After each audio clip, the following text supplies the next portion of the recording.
Hey everybody, hope everyone's having a very good Wednesday. We made it to yet another week, which is very cool.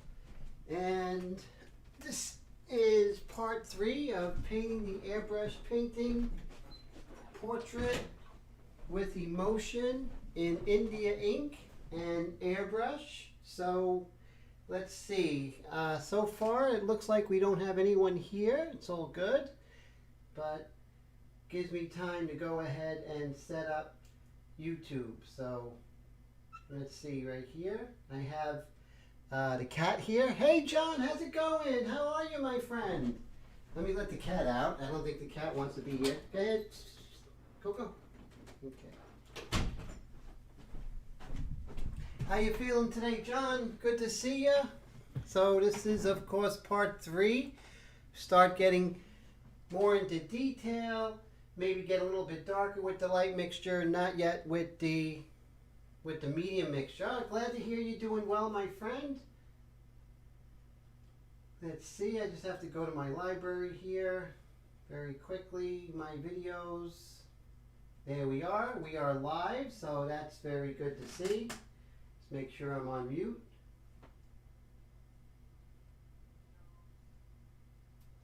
Okay, so the picture quality looks very good. I'm very happy with that, so that's good.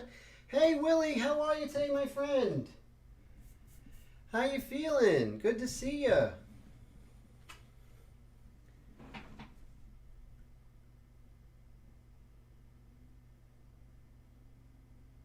Yeah, I hear good things about Discord, John. I'm definitely thinking about doing that, that's for sure.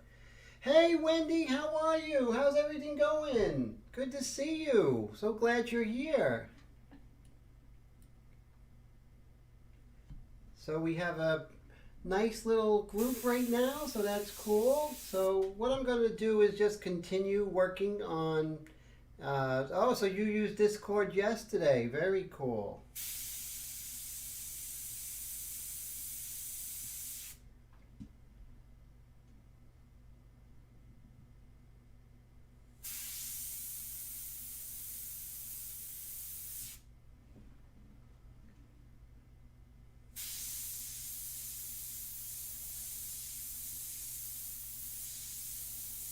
What I'm going to do is I'm going to make sure that I moved her nose in a little further because I think there's not enough space between the corner of her eye and the bridge of her nose. Oh, how great. Right now I've been using, for my classwork, I've been using S Suite by Google. It's really great. You know, it has Google Meets, which is an upgrade from Google Hangouts, which is really neat.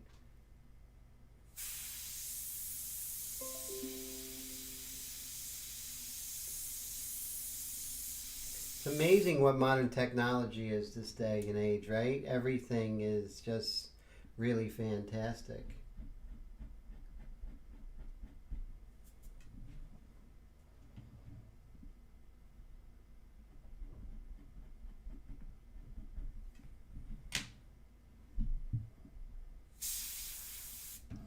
And then, you know, as we're working, we're always double checking, always making sure that our drawing is fine. Let me go get my gloves here.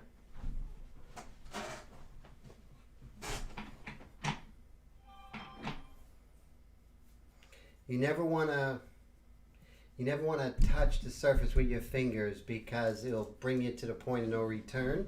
So you don't want any kind of finger marks or, you know, oil or anything like that from your hands. Hey Brad, how's it going? So Brad and I were working on this lesson on the anatomy of a nose, which is pretty cool. We did that earlier this week. Be surprised, you know, you look at a nose but you don't realize the parts. Just like when we did the ear on the weekly live stream that I'm doing for free during the lockdown. And once you break down the anatomical features of the face into its simpler forms, it becomes much easier.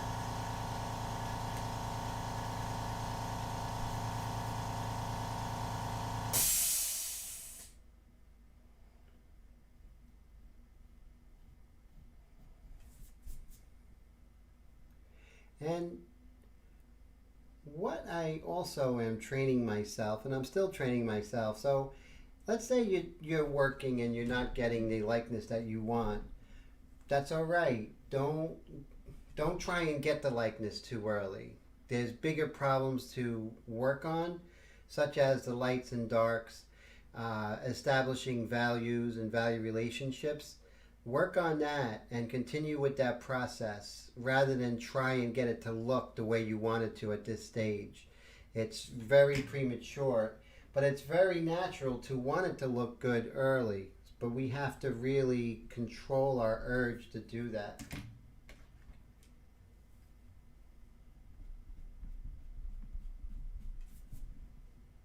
And let's face it, you're not going to hit a home run every time up, but you're going to definitely give yourself the best chance of having a successful piece by sticking with the process. Now, so Willie says it was amazing how easier you made the ear.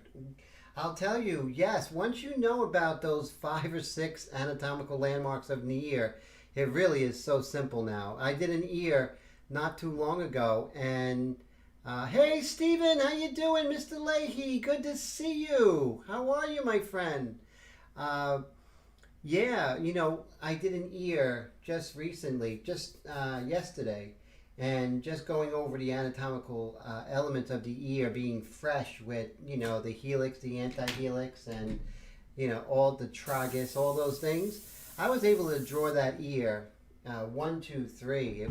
I didn't have to look as much because I was looking for those individual landmarks, so it really made a big difference. Oh, thank you, Stephen. I appreciate that. I'm glad everyone liked it. I really enjoyed it, and I have to, Steve and Willie, I have to go ahead and revisit that over and over again because we forget, so I have to. Hey, Alexo, how are you, my friend? Good to see you.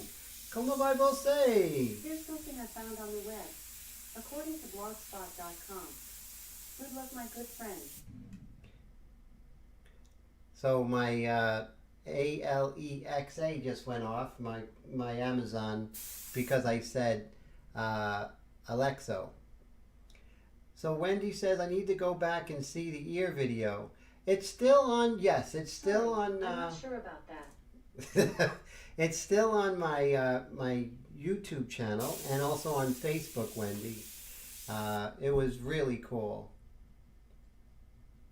Yes, it does that all the time. It's funny. So a friend of mine told me, like, let's say, you're talking like live stream or something like that, or live feed, and they have one of them, those Amazon things, is to go ahead and tell it to do things while they're out of the room. Like, let's say they step out to go to the bathroom. So a friend of mine told me about that. I thought that was hilarious. Yeah, exactly. That is so funny, right, Steve?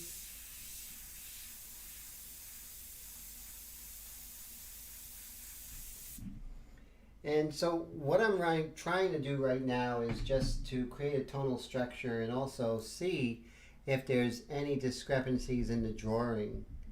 And that will happen, we definitely don't want to take for granted that we nailed the drawing first time, because chances are we didn't.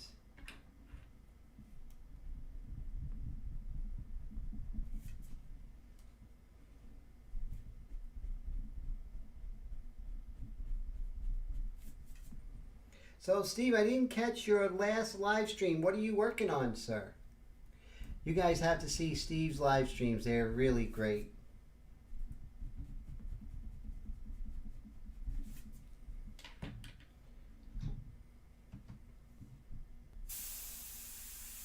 So I have the light mixture in here. My airbrush is the Extreme Patriot Arrow, and which is very neat.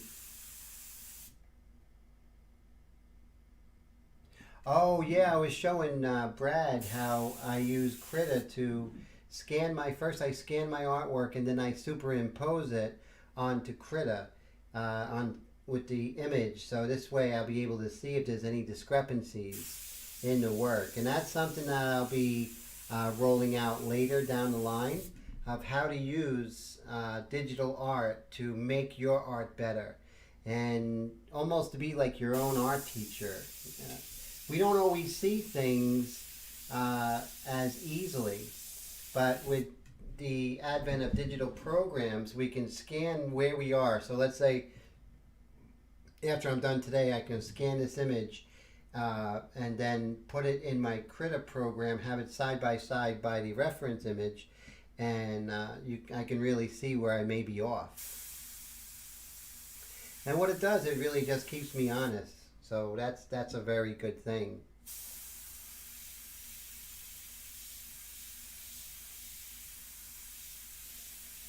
As you see, when I'm going lighter, I'm always further away.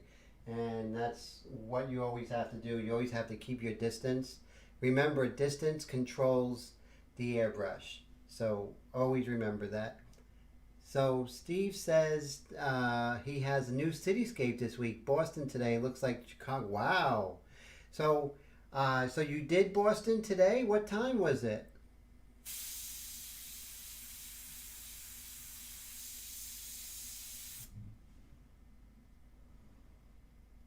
That's pretty cool.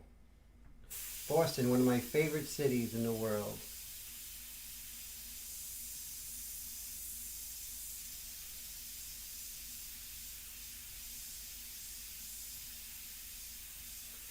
So with the light mixture in the early goings, you're doing more of a sketching and you have more control. And that's the good thing about that.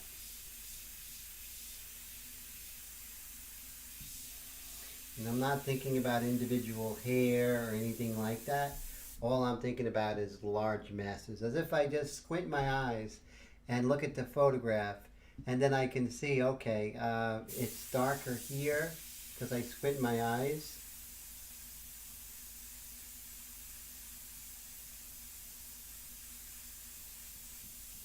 So I can see the larger shapes.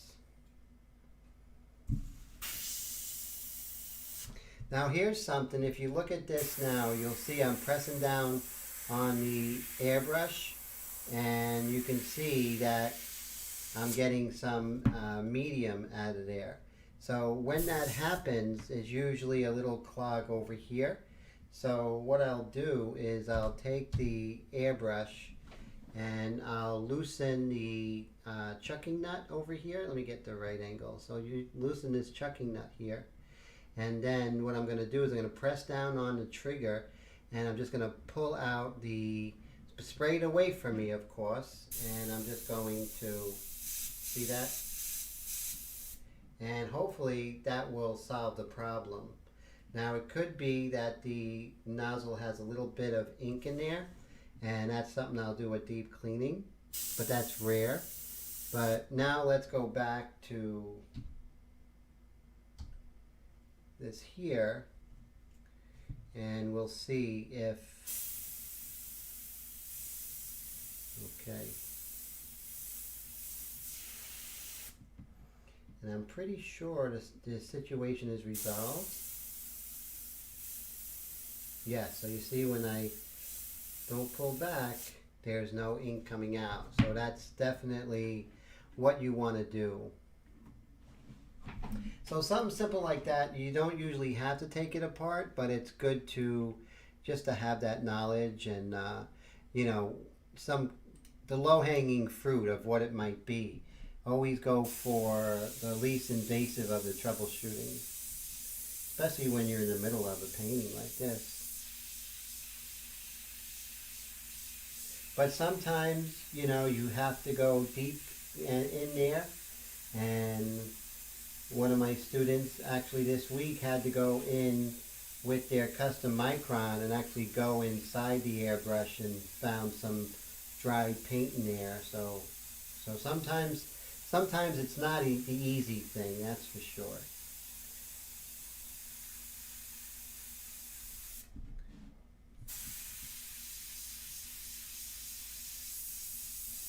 If I want a sharper edge, remember all I have to do is go closer. But you know, as you go closer, you're going to have a darker application of your ink or paint or whatever you're working with.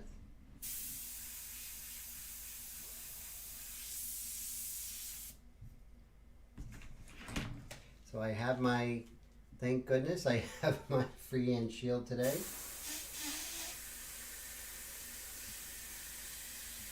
Now let's say this happens a lot. So let's say you are spraying and sometimes the air gets under and it starts like making weird noises. You just tilt it a little bit and that will solve that problem. Try to always go perpendicular and not parallel.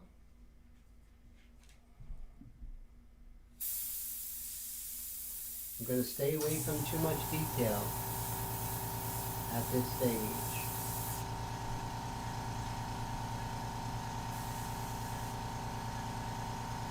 So when you guys get a chance, try and see some of Mr. Lazy's live streams. They're really great.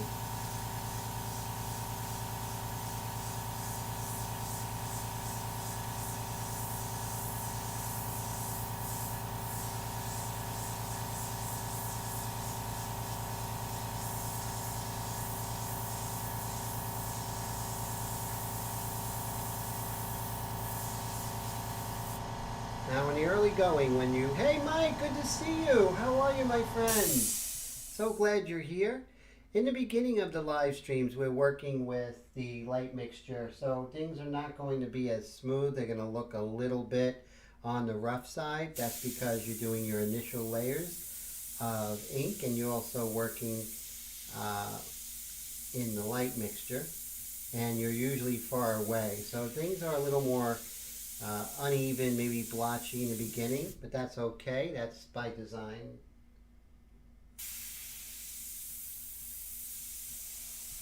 And things may look dark because that's the only value that's there. But once we go into the medium mixture and subsequently with the dark mixture, things will really start to come together. Well, thank you, Mike. I appreciate that. Thank you so much.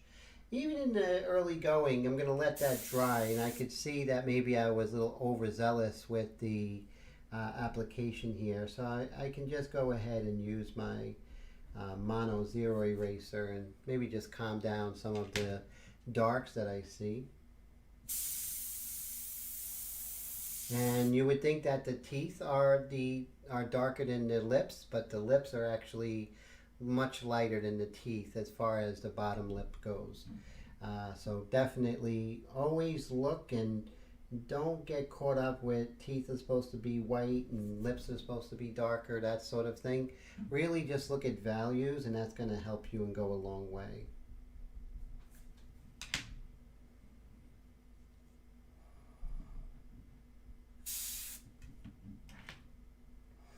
Let me adjust this image here. Let me see. There we go. I think that's a little bit better.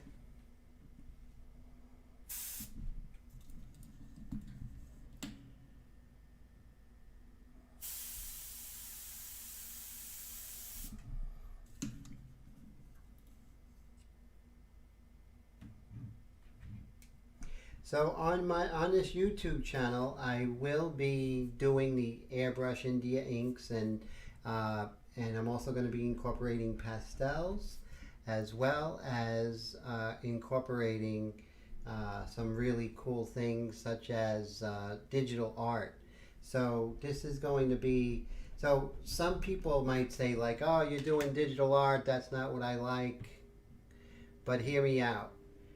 With digital art, it'll make you a better airbrush artist. And that's what I'm here to show, that, you know, I will make you a better airbrush artist, because by embracing digital art, you'll be able to do things that otherwise are impossible, that would make your art that much better. So, you know what? I think I have the medium mixture in here from an earlier painting. So I'm wondering why things are getting a little dark too soon. So let me go ahead and resolve this. Isn't that funny? I forgot that I had the medium mixture in there. But it just goes to show you, even if you if you're controlling distance, you won't get, you still be able to do it. You know, you still be able to do a whole painting with the medium mixture if you're controlling distance. So Steve says he just got an arrow and immediately swapped out the trigger for the shorter trigger. Wow, so tell me your thoughts, Steve. Thank you so much. So what were your thoughts on the higher trigger? And what are your thoughts, Steve, on what happened after you changed the trigger? So this is very good. I'm glad to get your opinion on this.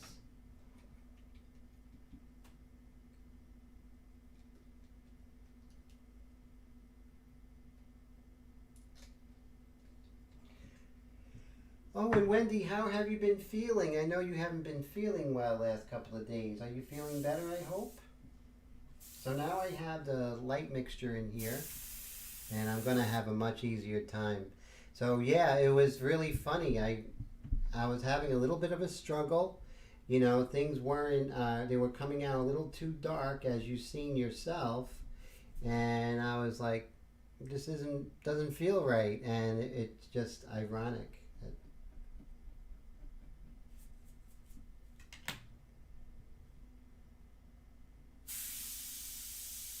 I'm going to keep my distance.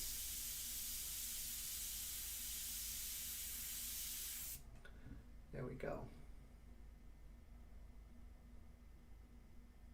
Oh wow, so you're still having the allergies today? Now let's go ahead and darken this area right here, the edge. Remember, so important with your perpendicular and not parallel. I can't stress it enough. Yes, allergies are rough.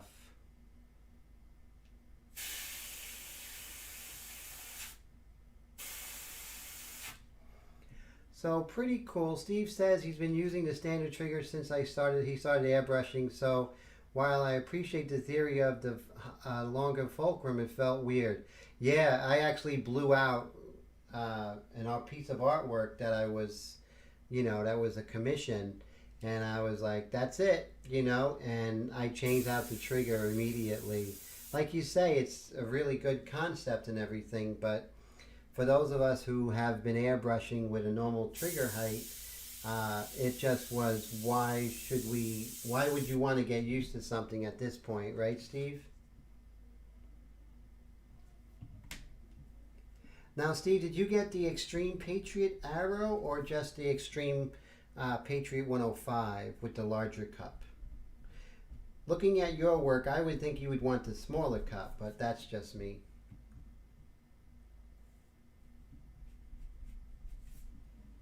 However, I did see you with the larger cup of the CMC Plus that you had. I did see you work with that.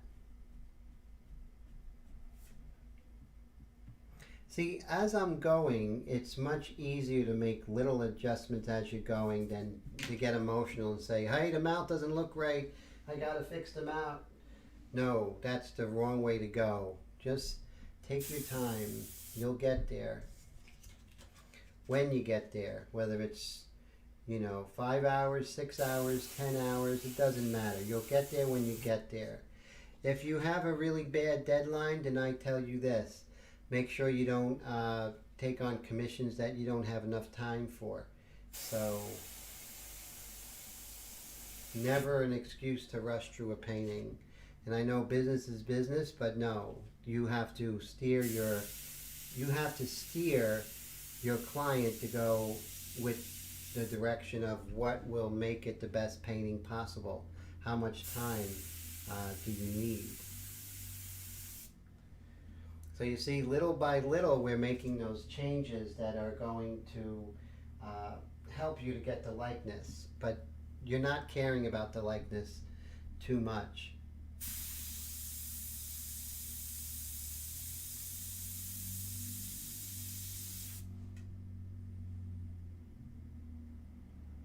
Oh, so Steve got the Patriot 105 first, loved that, and then got the arrow. It just showed up, so I'm going to properly abuse it. I'll tell you, Yeah, the Extreme Patriot Arrow you're gonna love. It's my favorite airbrush in the world. And as you just get more and more acclimated with it, as I found, it just became more and more part of my daily workflow. So it sort of presented itself because I was really into, and I still do love the Slim 2020. But once I started working with the Arrow, I fell in love with the Arrow, and so it grew on me, and it continues to grow on me. So I highly recommend the airbrush. If anyone is looking to purchase the Extreme Patriot Arrow, you can do that through me, and I'll give you a 10% off code. So I mean, anyone out there who wants to purchase the Extreme Patriot Arrow, let me know, and I'll hook you up and tell you what parts to get to make it look like mine, and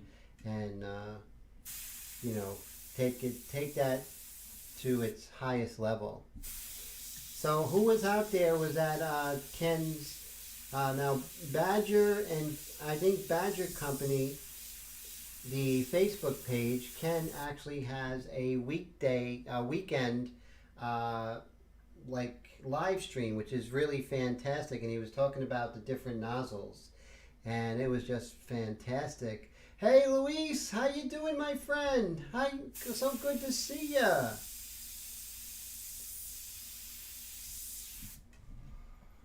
So Luis, we're just slowly getting there, we're not rushing into anything.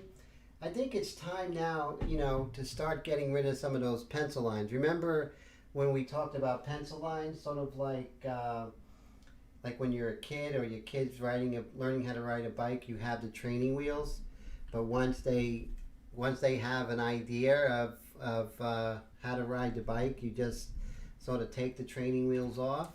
But if you take the training wheels off too early, the kid's going to crash into the nearest fence. So, and that's the same thing I feel with, oh, thank you, I appreciate that. And so that's how I feel about the pencil lines. Don't get rid of them too early, but you can't keep them forever. So Mike says he's still waiting for his birthday sale to airbrush. Yes, and that's something that Ken was talking about, with the whole stay-at-home order and everything like that. They're working on it, and so they're just trying to get it and trying to get the manpower to get them all shipped. But I can't wait till you get them, Mike. That's going to be great. Now, Mike, which ones did you order? If I don't recall.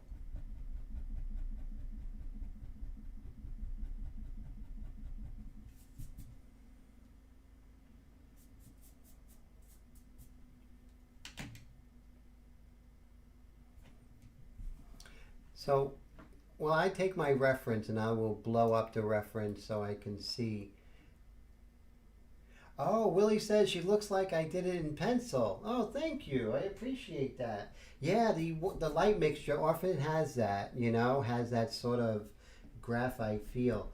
Now remember, Willie, you were here during the early days when I was in the other studio with the green wall. And when I first started these live streams, these were originally, this technique was originally done in pencil. Pencil with white pastel, using stumps and everything, and I used to do these on the train. And so that's, and it's funny you should say that because it still has that DNA of pencil, So Luis says he bought the Happy Birthday 54 Chrome and Extreme. Nice. And then so Mike's getting this Sotar 5 and the Extreme Sidewinder. Wow. So the Extreme Sidewinder, that I'd like to see. That's pretty cool. I'm not a big side feed kind of person, but that's a really cool airbrush. Now, I can see here that maybe I got a little overzealous in this line here, and I have to calm that down. Now I can even erase it, but I don't want to erase too much because remember when we erase too much, we kind of hurt the integrity of the paper. Although this is a 184-pound paper, there's only so much it can take. So we want to definitely be economic in our handling of that.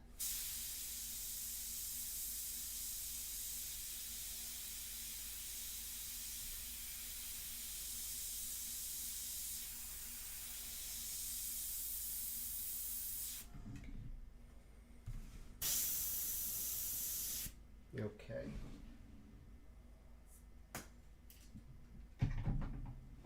Be right back.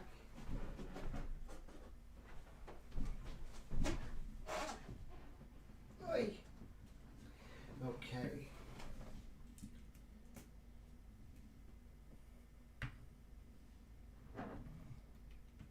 So that particular extreme, I believe there's something in the nozzle that keeps causing trouble.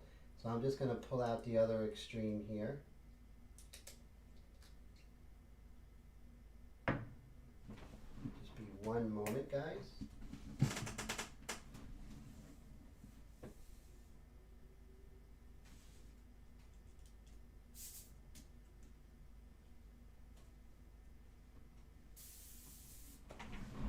So let's see how this bad boy is working here.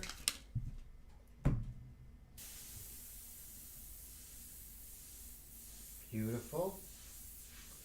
I got her powered up. Okay, and let's make this happen.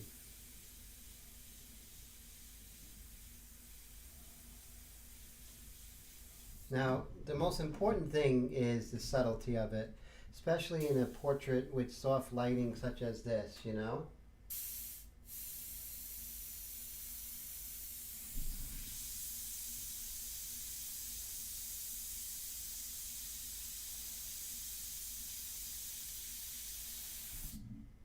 So it might be better just to get the value and then continue building up, knowing that things will catch up as we go with the darker values.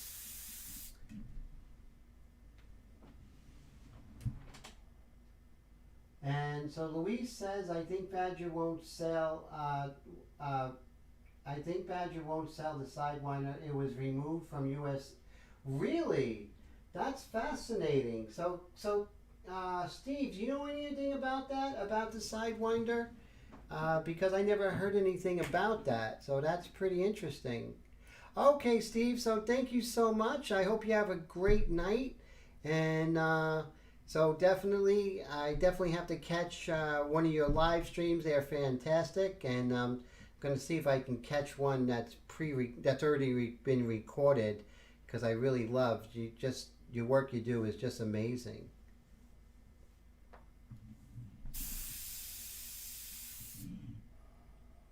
So I'm going to continue in this area right here. Always a pleasure, Steve. 100%. Always an honor that you come to my live stream, sir.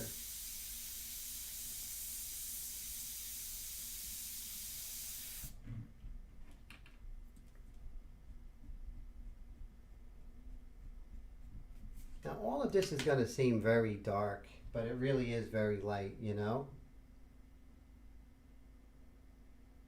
And my guess says, I think may have been removed so they can get caught up. I see. Now, John says he believes the Sidewinder was a special sale only for 56. Oh, I see. So it's not quite in production yet. So that makes sense. And Brad is saying he's thinking it might as well order a third Extreme Patriot arrow. Can't have too many airbrushes, can you? Never have too many airbrushes. That's for sure.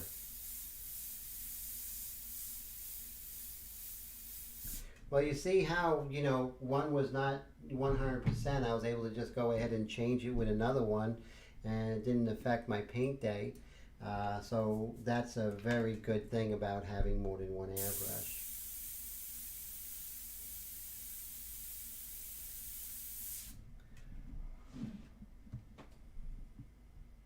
Hey, what's going on, Tone? We have Tone, and we do have Bill. Good to see you guys. How are you, my friends? So that's very cool. So we got more people here. That's always a pleasure. So let's go ahead and continue.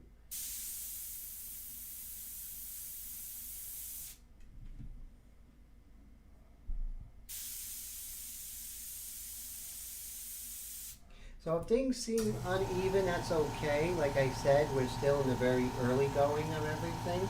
So all the values are not going to be there yet, but we are getting there. And remember, you first want to get the line drawing, then you want to get the line drawing, then you want to go ahead and get the shape, and then you want to get the value, and then you want to get the edges, and then after that you have to get the shapes within those shapes. So those are pretty much, you know, my method of going from reality, you know, not reality, but to have your work have a sense of structure and being in the real world. Not photorealism, by the way. Oh yeah, you know, that's what I'm going to do. So all you guys who are on my mailing list, I'm going to do special live streams where everyone's going to be invited to go onto my Google meeting on my G Suite. So we all could just hang out and talk, which would be really cool. Everyone could see each other. So I'm going to do some of that. It has nothing to do with YouTube, so I have the ability to do that, guys. So you guys would be down for that one day. Just send out an email blast and do that, you know, because Discord sounds really very cool, but I already have that ability already. So that's something that I might be able to do, you know. Because right now I hold classes where I have more than one student and they can talk to each other and they can see me work. It's like doing this, but one step further, which is cool. So if you guys are down with that, I'll definitely do it. Well, the thing is, the great thing about the service that I have, which is Google Suite, it's for teachers. And I just send you a link, you go in there, and we all go into the same room, and it's really great. But you haven't seen G Suite. G Suite is really amazing, so definitely check that out. Definitely do that. Let's do that next week, and see how that goes.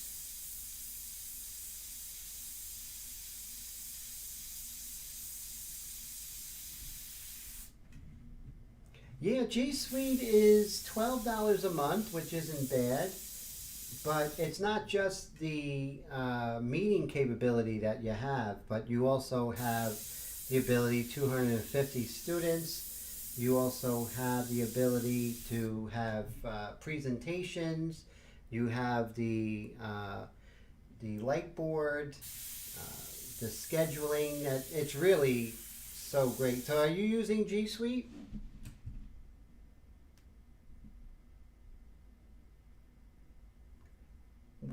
Well, as far as for me, I'm only using G Suite, so I'm only paying for that, which is cool. So are you using two services right now, Bill?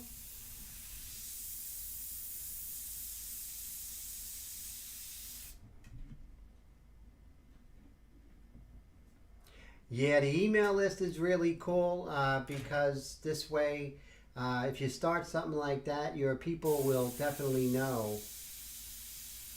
But what I'm thinking of doing is inviting people to learn about digital art if you guys are interested.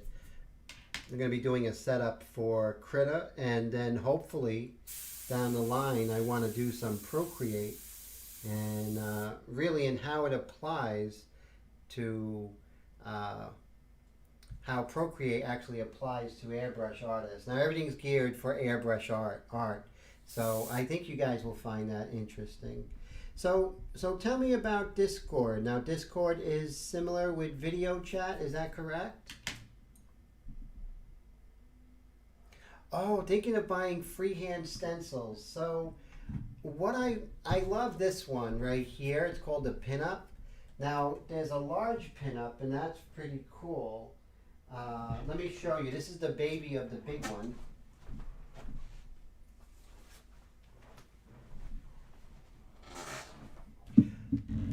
And so here's the large pinup. And this one has basically every angle. Most people work bigger than me, Luis. I'm sure you work bigger than I do. And so you have every angle for your portrait here, which is really good. The one thing I do recommend when you do get these freehand shields, please always tape this up. As you see, I use this one all the time. I tape the negative shape because everyone has done it. Where you're spraying here, you don't realize you just made this really beautiful shape right there in your work. So I really recommend this one. And this is another one I recommend. You have these two, you should be set.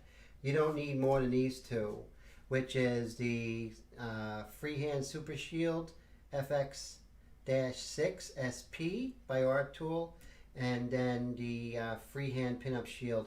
Now, I really recommend you making your own, and so that would be a lot of different ways to make your own. And I believe Bill has a video on his channel about making his own. Am I right, Bill? So, John, that sounds really cool. So I'm going to look into Discord, and so Discord is video chat, so that's really cool. And is someone allowed to present? That's what's important, where you can just show your screen as well, because that's something I think that would be really cool. Now, you do it for work, so I'm sure if anyone knows about that stuff, it's you, John. So, yes, so do me a favor, John.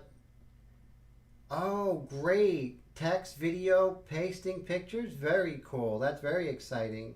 So what you need to do, Bill, is go ahead and cut and paste your URL and put it here so Louise could check out that video.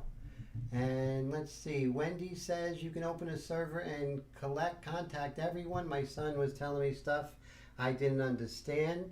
Microsoft Teams, cool. Now, those who are my students now have used the G Suite. And yeah, it is a paid service, but you know, so that's really cool. So I'm so glad you're utilizing Discord. That's really cool. I hear good things about Microsoft's meetings, or Teams, I should say.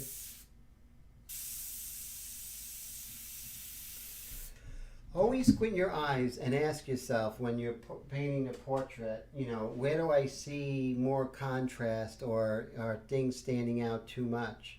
For now, I'll buy the ones you recommend. You will really love these two. You don't need any more than these two, my friend. You are set after that. I went a little crazy when I first started airbrushing. I bought all of them, but these are the only two I really use. So that's cool.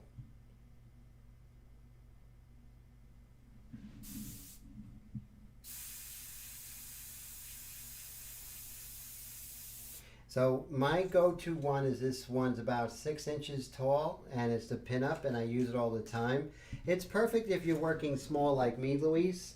If you're working bigger and more on, see, I'm also working on a vertical surface, so a horizontal surface, so that's a big difference, you know, which is cool. Hey Milan, how you doing, my friend? Good to see you. Learning a lot. We're learning a lot about Discord today, which is really interesting.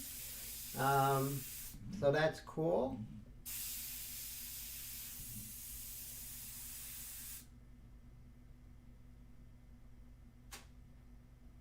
Yes, that's for sure. Don't delete old videos, my friend. Those are the ones that are doing really well for you at times.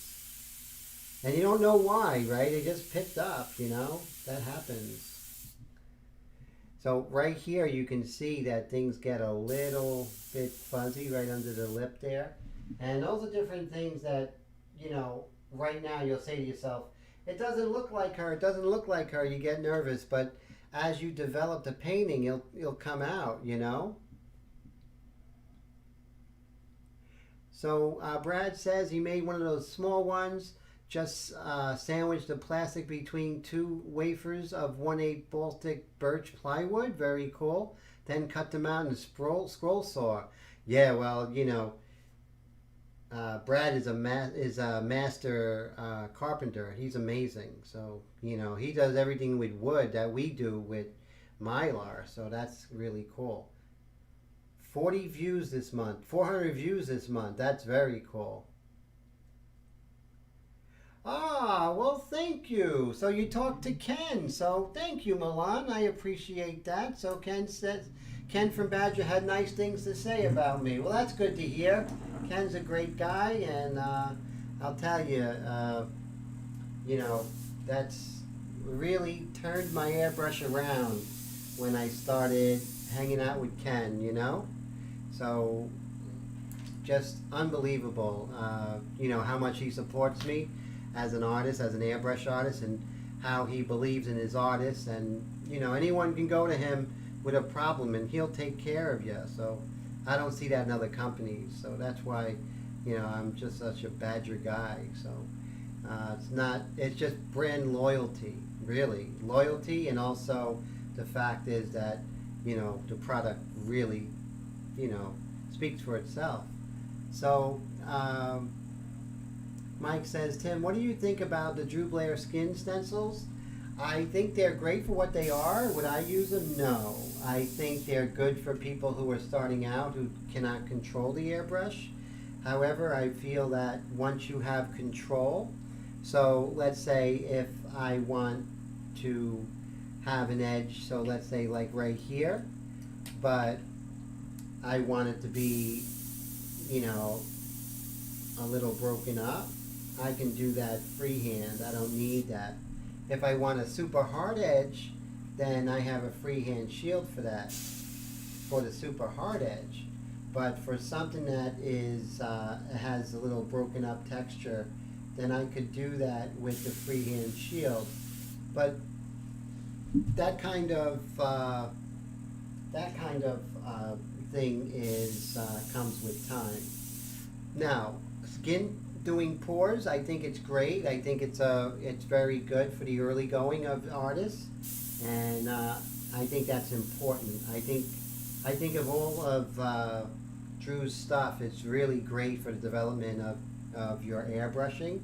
So think very highly of his products, because look at his results, right? That really is, the proof is in the pudding.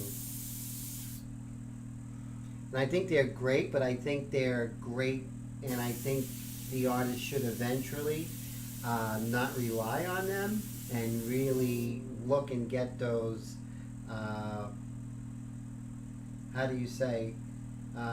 look and get those textures with time, Yeah, that's right, you did. That was really good the way you did that. And I think you did that with like a burning tool, so that was pretty neat. And, well, and Luis, I understand your point of view, definitely. I feel that Drew is amazing, and I think without Drew, none of this would be possible. I think he basically took airbrushing to that next level, and everyone else is catching up to him. I feel like I'm catching up to him.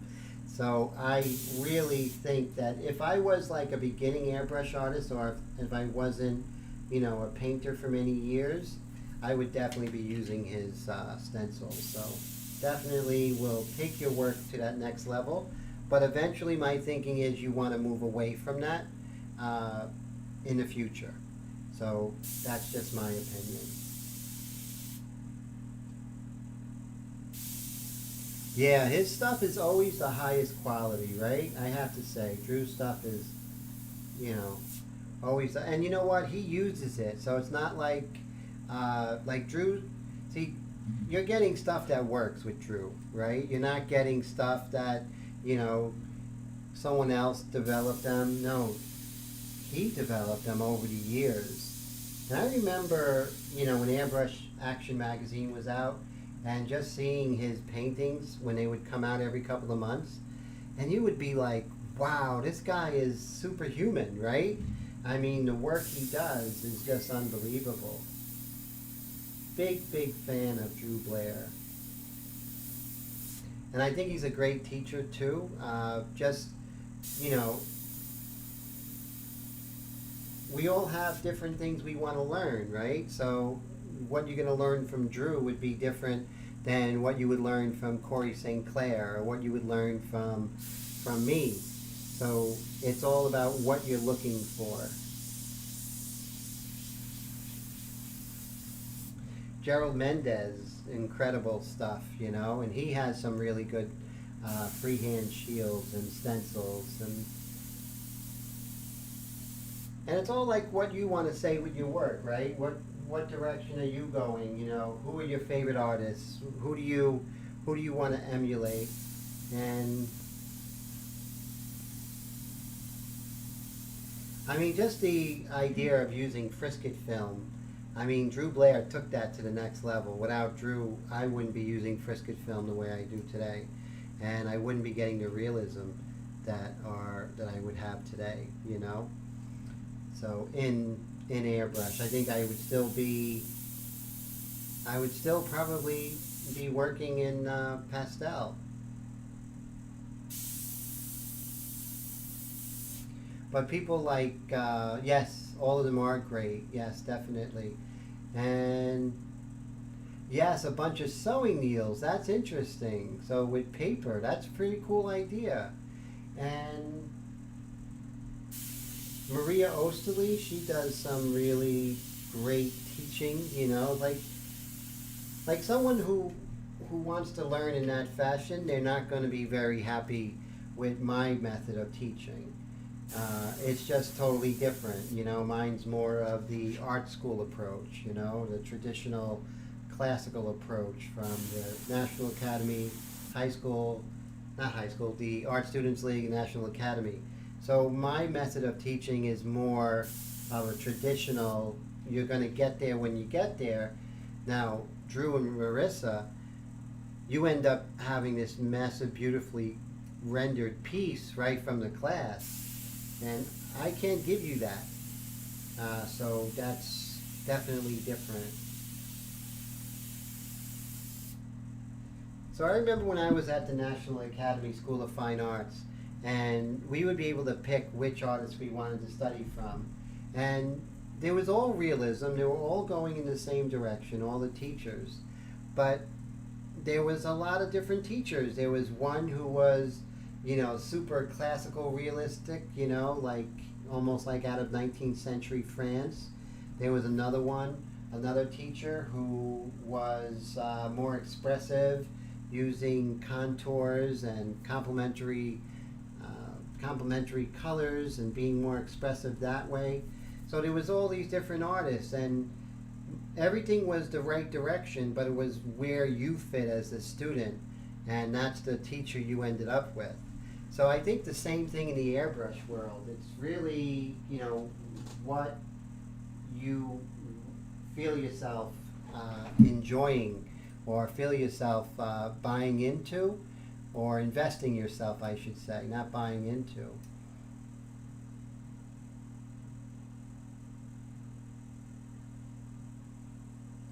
That's true.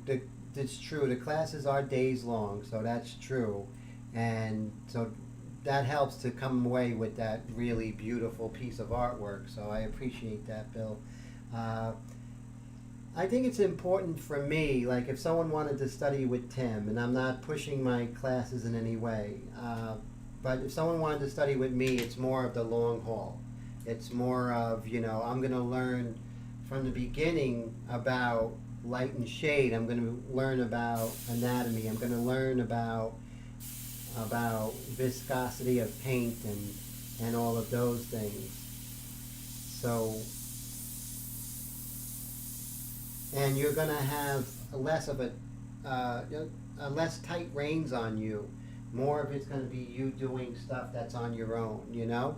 And I think that's important, is to, well, more of it's going to be stuff that you guys do on your own.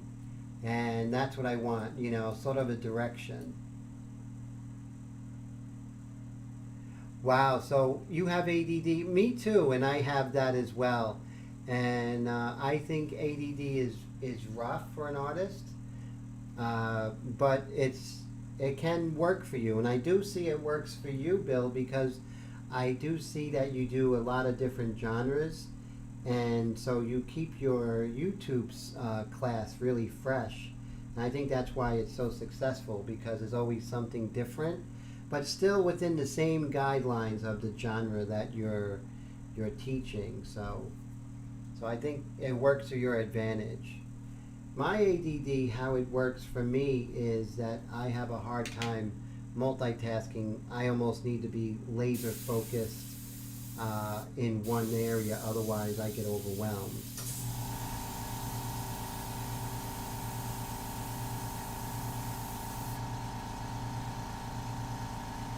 Oh, so Brad has ADD and dyslexia. Yeah, they're really rough, you know. And but you can use it to your advantage, and you just have to find that sweet spot. And Wendy has it as well. She didn't get it until she got older. Yeah. Dyslexic on die. That's pretty funny there. That's if you meant it.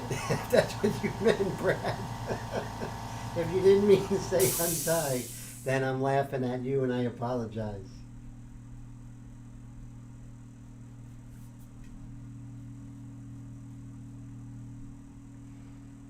So Bill says, like, he may do scratch erase, but he may do paint on paint, sometimes opaque, sometimes transparent. Exactly. So you do have that sort of wiggle room that you do take advantage of it. That would be a great channel. Everything from the... So you would do your farewell video at first. Is that true? Okay, that's funny. Grinding art on aluminum. You know who did that really well? A.D. Cook. Have you seen his work? He's fantastic. If you haven't seen A.D. Cook's work, I gotta have him here on the live stream. He's really a nice guy. Yes, the quirks can be an advantage. That's if we do it strategically, right? I had a massive stomach ache from the beginning of the live stream. It's just starting to ease up, so the energy level might go up on my end right now. It was a little rough there going, but I always say the show must go on, you know? I was feeling really crappy in the beginning of this live stream and just came out of it.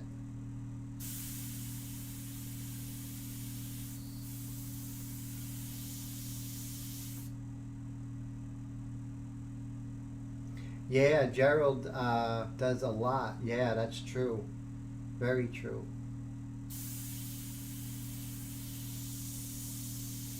Yeah, Gerald's just amazing. That guy is unbelievable. No, not at all. No, thank God. If I did, I wouldn't be on the live stream, that's for sure. Wendy, no. It has been really devastating here. Living here in the New York City area. It's been probably one of the worst things to see in my life. No, thank you. Thank God, no. So that's good, Wendy. So thank God I don't.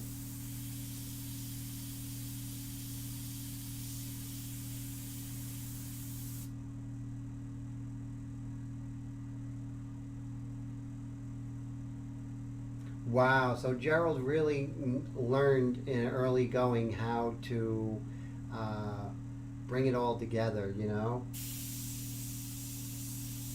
People like me, I haven't been haven't been financially successful. That's my fault. I don't blame anybody. But, you know, I'm so glad hearing nice people like Gerald really, you know, how do you say, you know, knocking out of the ballpark. You know, Drew knocking out of the ballpark, Marissa, you know, Kent Lynn. Those are great. Those people really inspire me. Those artists inspire me.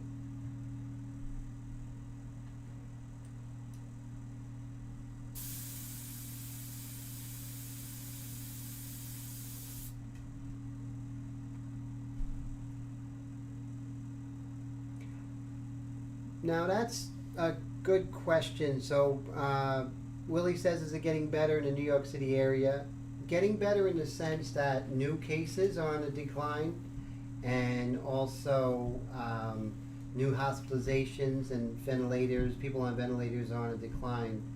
But the death rate is still pretty much staying where it is, but that's natural because of so many who have it. But the death rate is really alarming, especially in nursing homes, and that's really sad to see. Now, what's happening is that South Jersey, which is less populated, is getting a lot of the new cases. It's sort of migrating. Everything right now from the city is migrating west and south. So a lot of the cities who haven't had it are starting to get it. I'm not sure why that is, because all us here in the New York City area have been locked in place since like what, St. Patty's Day.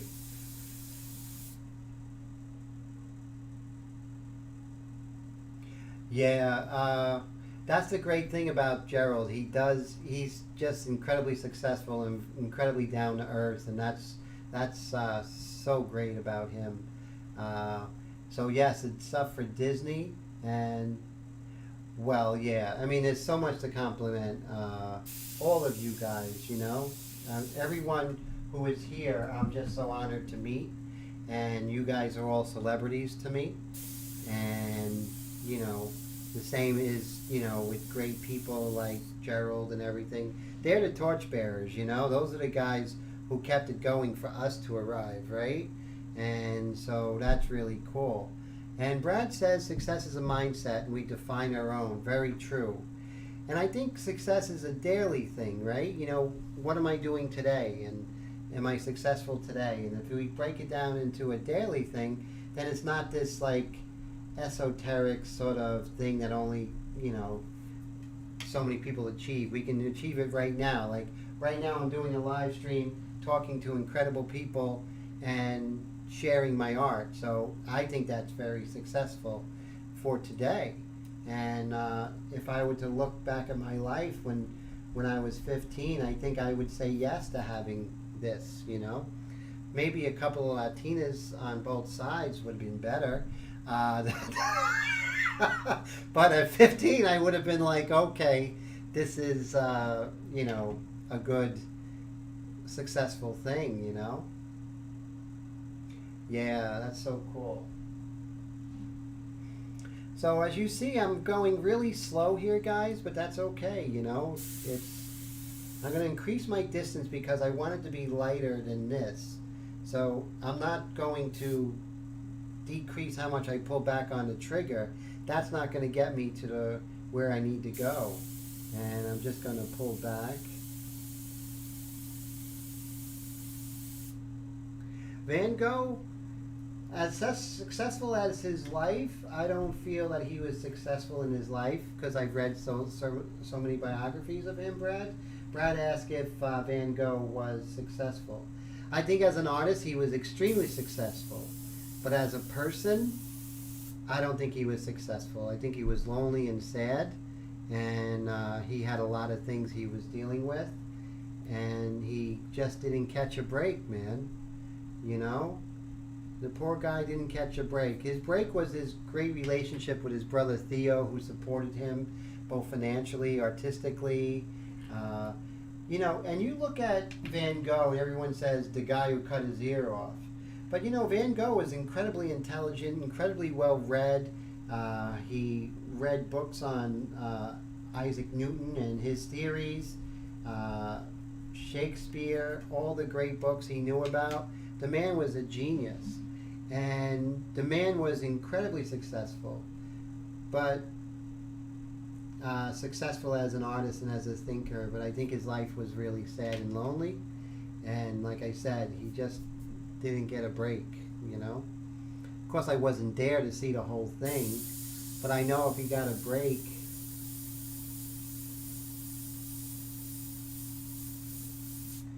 I mean, happiness is like what? He sure could draw, that's true. If you look at his, he did something, I think it was called the Potato Eaters early in his career. He was a minister.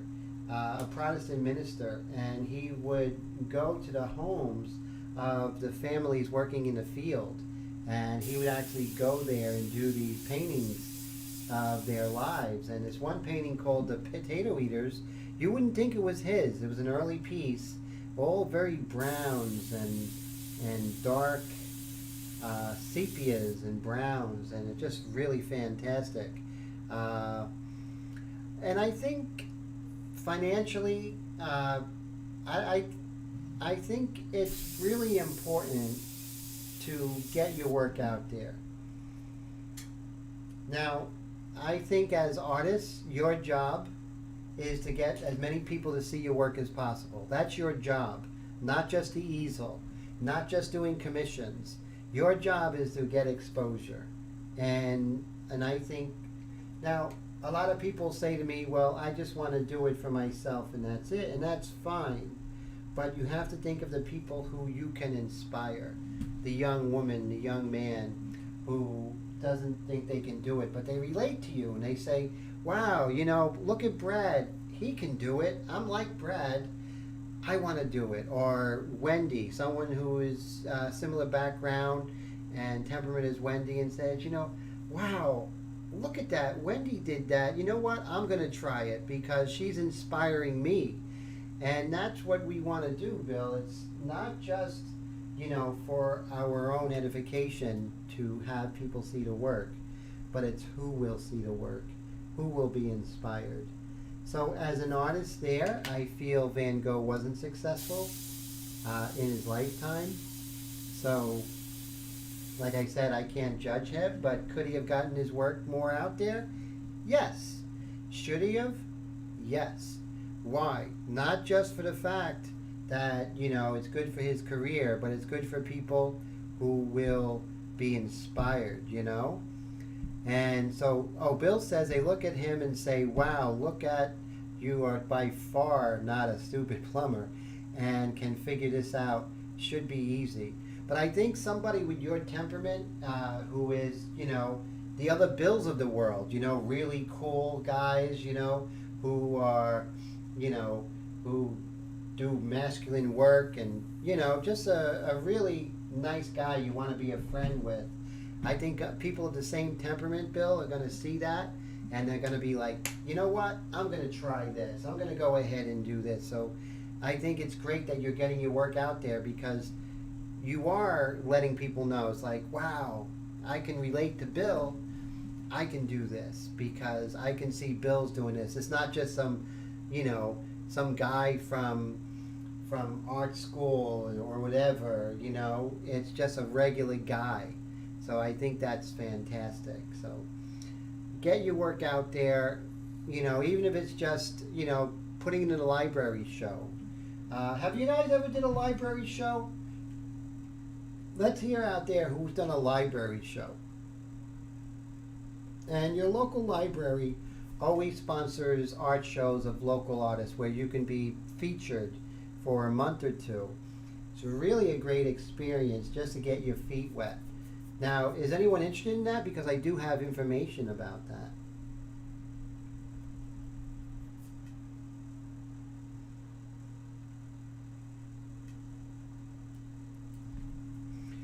Remember, when we're working, we always ask ourselves as we're getting further down the line, where am I neglecting, right? And that's the question you always want to ask, am I neglecting an area?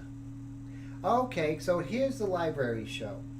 So we all have a local public library, and I'm sure everyone's card is up to date. You paid your fines. So once that is done, you go to your library and say, hey, I'm an artist, introduce yourself, and I would love to do a art show. And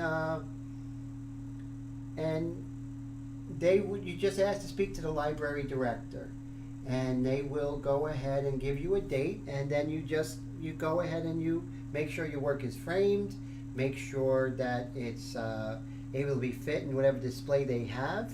And it's great. They even have an opening for you. So definitely do that.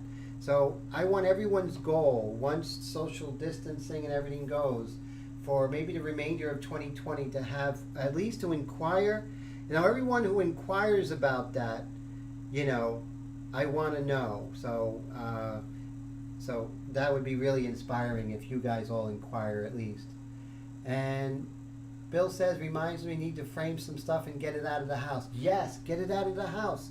it can inspire in the house. Now you're doing it great. You're getting on the internet and on websites and stuff. That's good. So you're doing 75% of the work already. So Willie says he got one of those gloves. Yes, with the Huey on. Oh yes. Okay. So Willie is asking me why. So here I have the same one that Willie has. This is just a break in the action. If you need to get a glass of water, that's cool. But here is the tablet, right? And here's the tablet. Let me see if I get a different. So here's the Huey on tablet. Now, when you're working like this, what's going to happen, Willie, is you're going to start to sweat. Something about this hand here, especially when you're starting digital painting, for some reason, this hand will start to sweat, and it'll actually start sweating on your tablet. Now, this is a nice, hard, smooth plastic, but not too smooth, not like glass, but feels like paper. But the glove really keeps your hand. Now, over time, if you're sweating on this, you're going to destroy it. So definitely, this is so important when you're doing your digital art. So starting next week sometime, I'm going to do a live stream just on digital painting. So I think that's going to be pretty cool. So I hope that helps, Willie.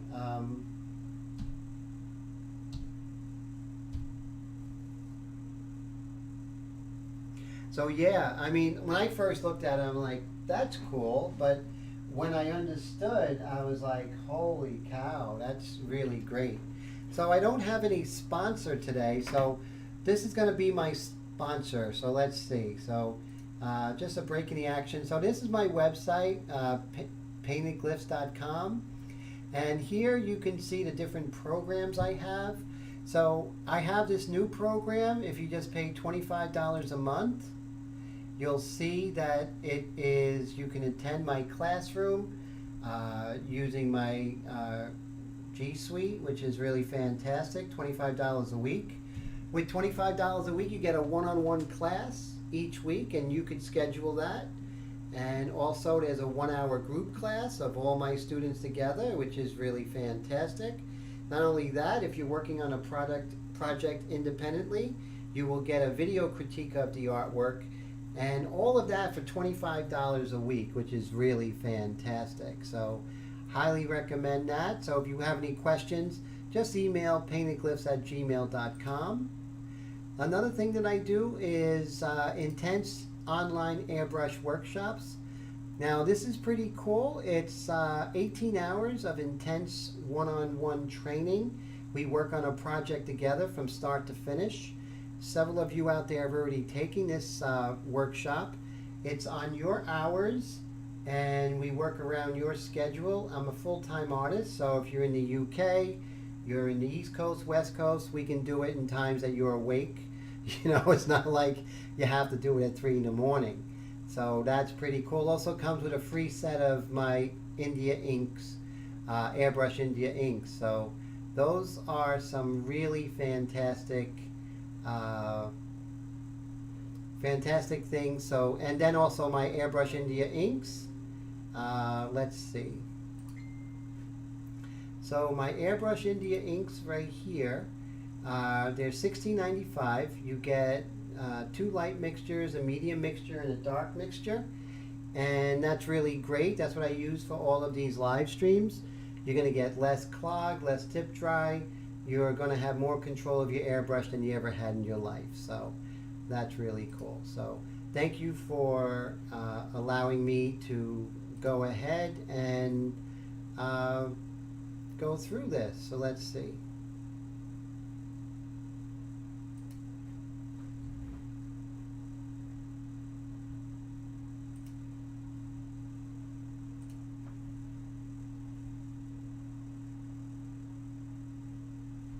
Thank you, Brad. I appreciate that. Brad is one of my flagship students in the mentorship program, and we're having a lot of fun together, so definitely think about that.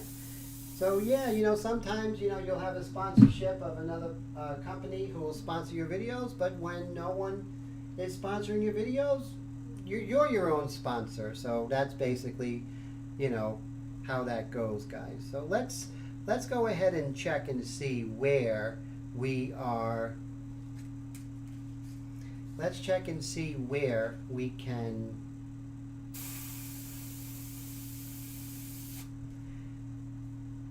Now, I always ask myself, where am I neglecting? And I'm definitely neglecting the bottom part of her. Her neck, her clavicle, her sternum, her sternocleidomastoid muscles, all those different things. So let's go ahead and catch up.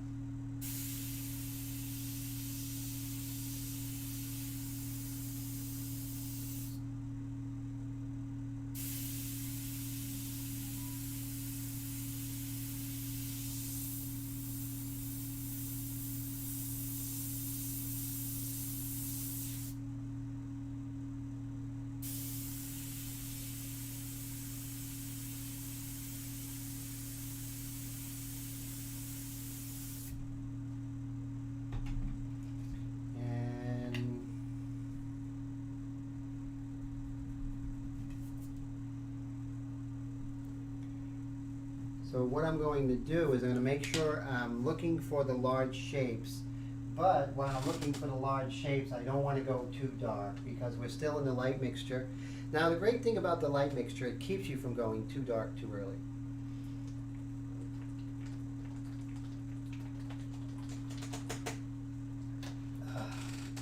Just drink some water.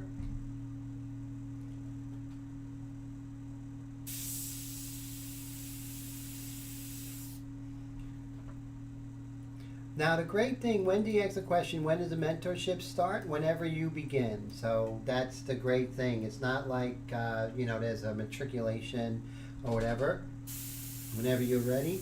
And you're only in for a week. So if it's not what you want, you can be like, coffee. Yes, coffee is definitely always a must with those. Oh, as far as no coffee, I'm running out of creamer.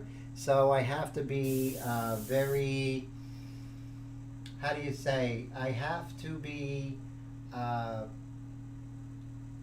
save the creamer for tomorrow morning because mornings without creamer is really not a good start of the day, right, Wendy? So no coffee for me tonight, which is rough. Oh, that would be great. Whenever you want to start, Wendy, we will begin and you will start right away. And you'll have your own one-on-one every week. And then you'll be part of the weekly class. And the weekly class will go over so many different topics, such as selling your work online, to, photographing your artwork. All these different things you wouldn't learn elsewhere,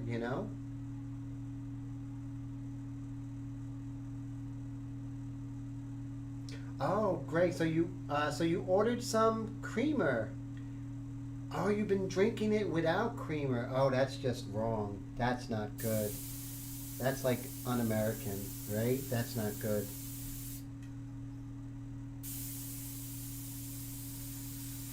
My dad used to drink it black, Hey, Scott, how you doing? How's everything, my friend? Good to see ya. So what's amazing, sir? The portrait? Oh, so Bill drinks it black like a cowboy. So that's pretty cool. He's like out in the old west, You don't make your coffee in one of those like tin pots, do you, my friend? Over a campfire. That's true, Scott. Everything's bad for us.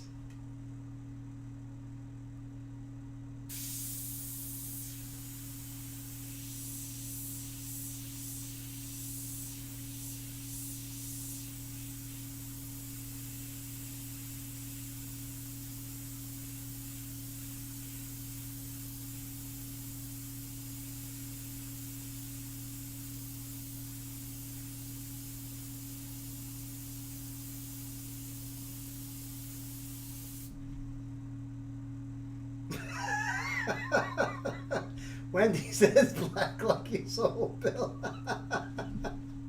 That's funny. Bill doesn't have a black soul. He's a nice guy.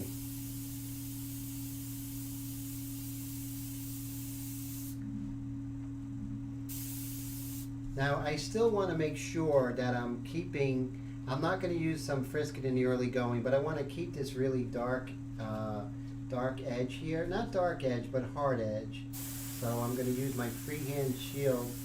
And everyone knows perpendicular and not parallel, right? Bill's the only one in the world that doesn't drink coffee. You're better off, my friend. So what's your drink of choice? Now, Willie, if you say bourbon, I'm going to crack up. So Scott doesn't drink coffee.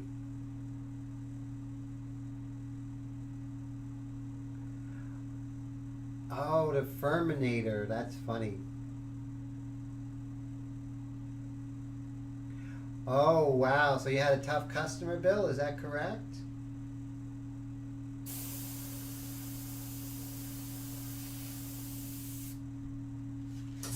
Herbal tea, yes. Herbal tea is great. I'm really getting into, I got to make a run to the store tomorrow. And here in the New York area, running to the store is like going to get supplies during The Walking Dead. You know, this show The Walking Dead, that's how I feel. And, you know, so I'm got my mask, my gloves, my axe, you know. Water, that's the best, yes. That's really good, Willie.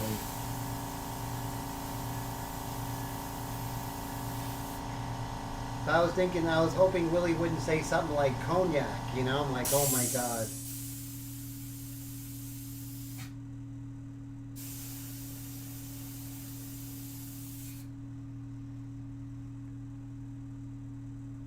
And Wendy says, Scott, you have a black soul too.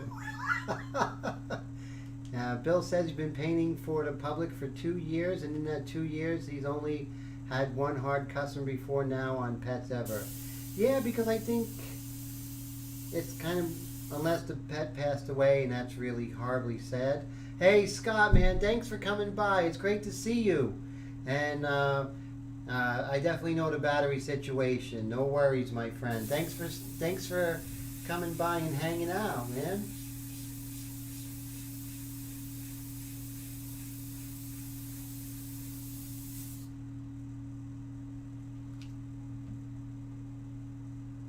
And Brad says he used to drink a lot of coffee over the years, but that caused migraines, so he stopped and the migraines went away. Very cool.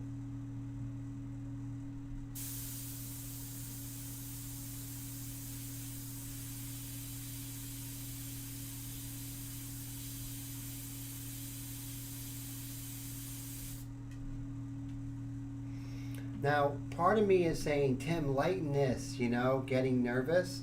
But you know what? That's going to catch up, you know. No, I think not drinking is exciting. I think that's definitely not boring, my friend. That means that we don't need alcohol to have fun. Plus, you know what? No one wakes up the next day apologizing for drinking ginger ale. You know what I mean? So it's a good thing, you know. That's a very good thing.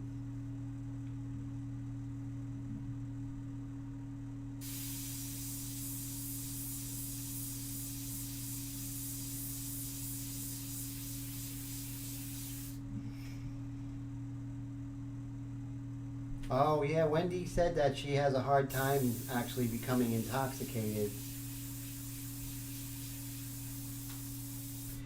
And I still see me migrating up here, right? And why do I keep doing that? Yes, very true, very smart. So as I'm migrating up there, I'm going to say, you know what, I got to force myself down here, you know?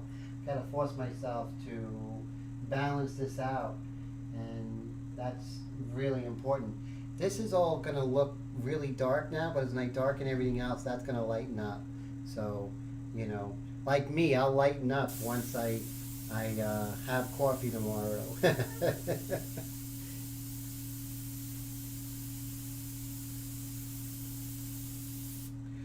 My favorite drink is actually kale juice. which I make with Granny Smith apples, a lime, celery, some some carrots, and that's amazing. I have that every day.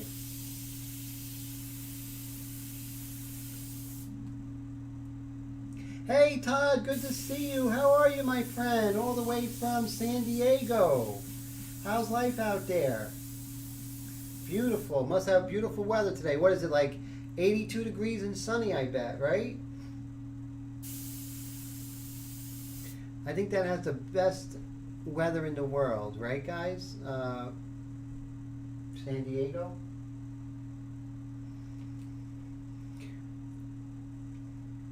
Now that I see it, I'm going to go ahead and calm down the difference from her eye to the so-called white of the eye. Let's get rid of that. See the variation there, how strong that is? The contrast is way too harsh. 84, nice.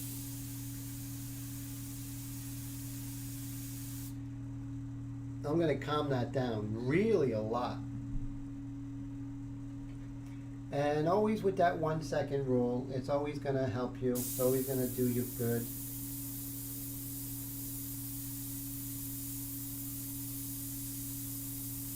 There we go. So you see, just calming that down. So also the variation of light and dark here is really, the contrast is too high. I'm just going to calm that down. When we come in with the white at the end, it's really going to come together. So we don't have to think about what it's going to look like, but we really have to pay attention to the variations of the value. So we're not getting exact value, but relative value, if that makes sense.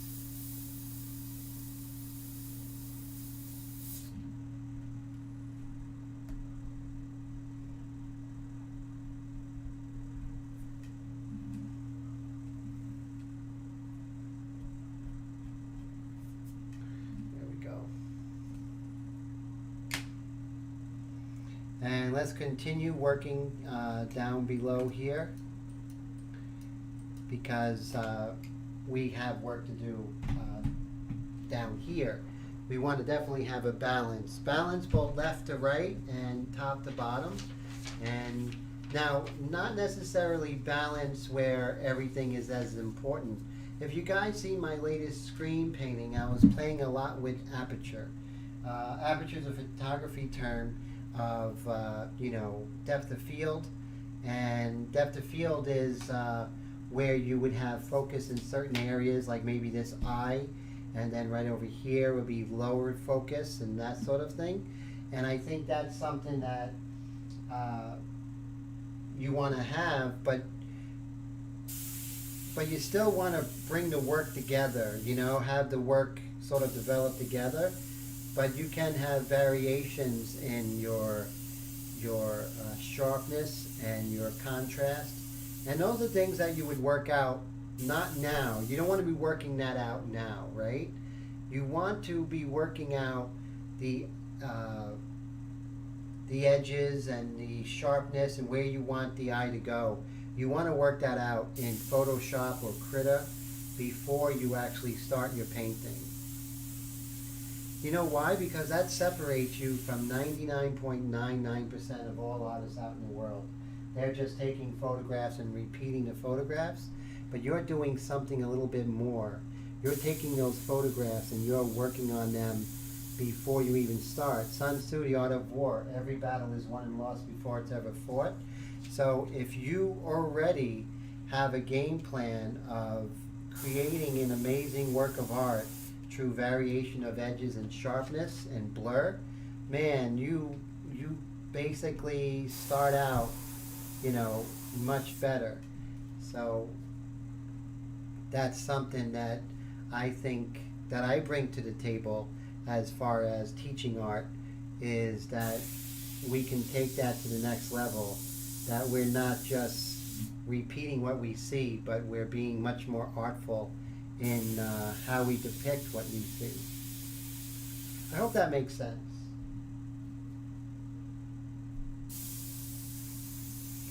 So pretty cool. We're at the 11 o'clock hour, which is really nice. So I'm feeling good. Like I said, I was feeling pretty sick at the beginning of this live stream, but seem to have recovered.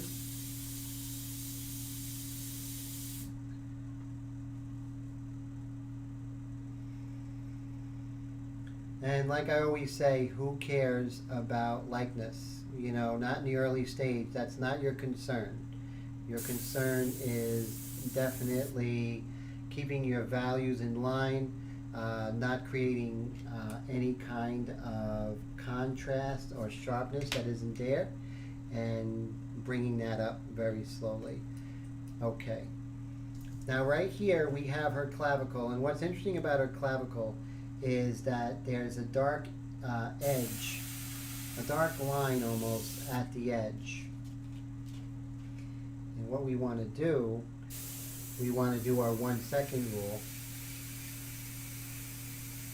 And first we want to hit that dark line.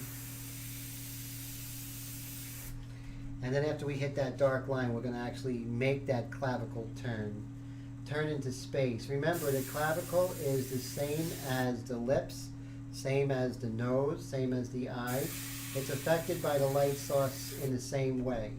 The light is coming from the upper right, so the nose is being affected, and that clavicle is being affected the same exact way. So, meaning the same light source is hitting the clavicle, and the form is the light is actually wrapping around the form. So you see now I'm making that clavicle turn.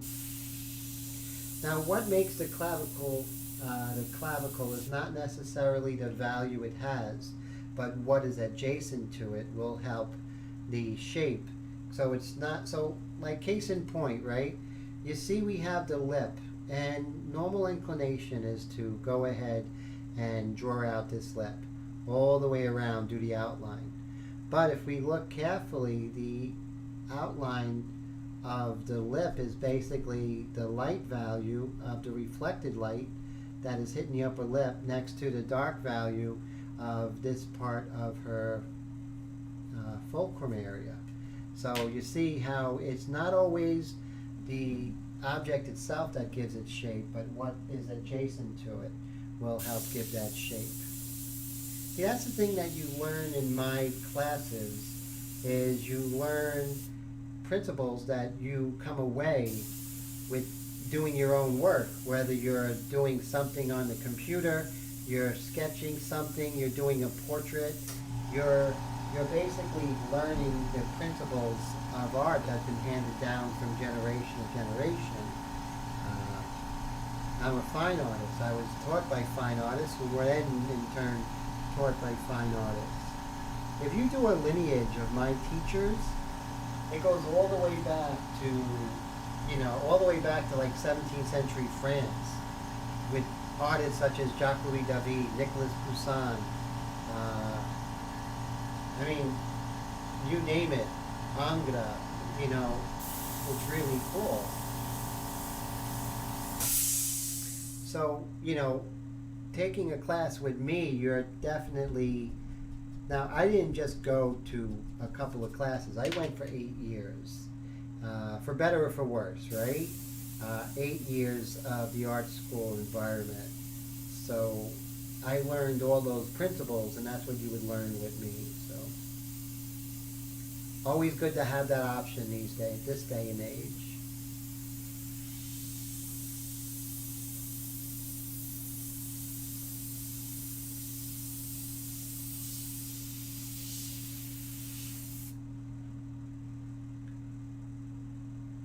Oh yeah, so Brad asked what I'm deciding what I'm gonna do as far as this Saturday's live stream. Now, during the COVID-19 and the shutdown and everything, we all are having a hard time, and so I decided, if you guys haven't already attended, I'm doing a free live stream that is just with your pencil and piece of paper, and just live stream for all. Last week was the ear. I think the week before that was the egg, and then we did all different things. And this week, I'm not sure what we're going to do, but it's going to be from the sketchbooks of George Bridgman. Now, if you guys haven't heard of George Bridgman, he's an amazing teacher and artist. He taught Norman Rockwell at the same schools I went to, and just really fantastic. So we might do like the foot or the hand or something like that, something that would be easy for everyone to pick up, yet really cool, and something that, you know, we all didn't feel we can do.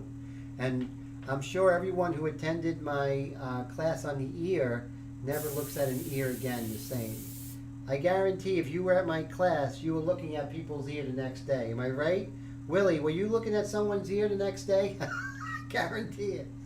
Guarantee it.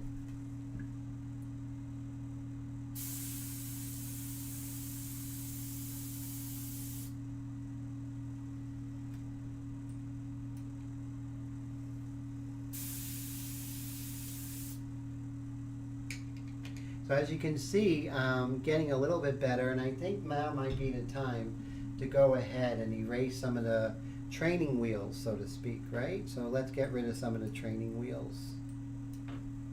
So if you guys haven't, go to pureref.com, and it's just an amazing program. It allows you to have your reference on your computer and always on top. So no matter what you're working on, it's always going to be on top of all your programs, and you can zoom in and everything.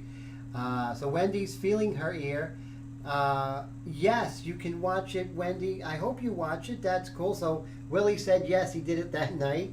So Wendy, yeah, you can see it here on YouTube, on my YouTube channel, and also you can see it on Facebook, which is very cool.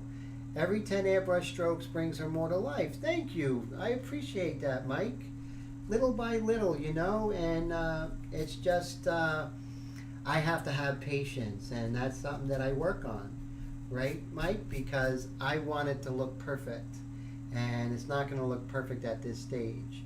And I want to go and work on that mouth, but I know that mouth has to be left alone, you know?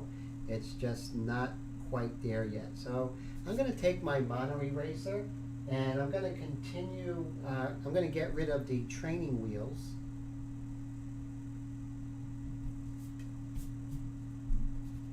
So I think that's a good thing as far as, you know, people who are normally in my live streams are really enjoying those pencil lessons. And, you know, my goal is just to get people excited about drawing again, you know. That would make me happy. Because, you know, during the empty hours where nothing's happening, and, you know, life is always busy and has so many nice, wonderful surprises, but you know, I know all too well that life can sometimes become mundane, you know, and to have something like drawing to you know, get one excited, to me makes me happy, gets me through the hard times. And I guess that's what I feel art is about, you know. And we were talking about success, and yeah, I want to pay my bills. That's successful, right? I mean, I want to have a roof over my head. Maybe one day, you know, meet somebody and have a future together or something. I mean, those are like weird dreams I have, and I would like those things to occur. But the main thing is just, you know, success is inspiring others and helping them. That's what I feel about success today. Who knows tomorrow, right? I'm so changeable sometimes. So AirTod says, I know your lessons on lips and eyes and stuff are really cool. I've been too lazy. That's all. You just have to watch it. That's the great thing, you know. Just watching it. That's all you need to do to get inspired. You know, that's what made Bob Ross so great. Is that 99% of the people who watched him weren't watching with, you know, an easel and painting knives. They were just enjoying it and getting inspired.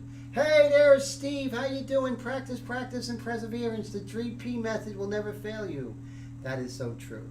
And perfect practice makes perfect, right? That's what they say. So always good to see you, Steve. How's everything? How's everything in the world of painting pet portraits?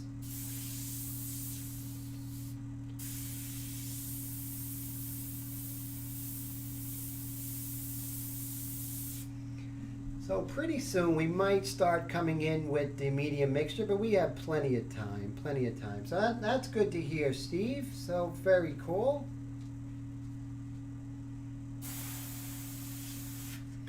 Very fuzzy here on this ear. Very fuzzy edge. So with that, I am making sure that I don't use a freehand shield here. And I'm going to make sure as I, now remember, close to the surface, hard edge and darker, right? So, you know, like this whole thing about controlling of the airbrush, it really is learning the principles of airbrush. Remember, it's a cone, right? Comes out like that. So let me go ahead and illustrate this real quick. So here's our airbrush, right? That's our airbrush. And so it comes out, and it comes out in a cone like that, right? So let's say we're gonna work horizontally like I am, right? So when our paper is like this, right?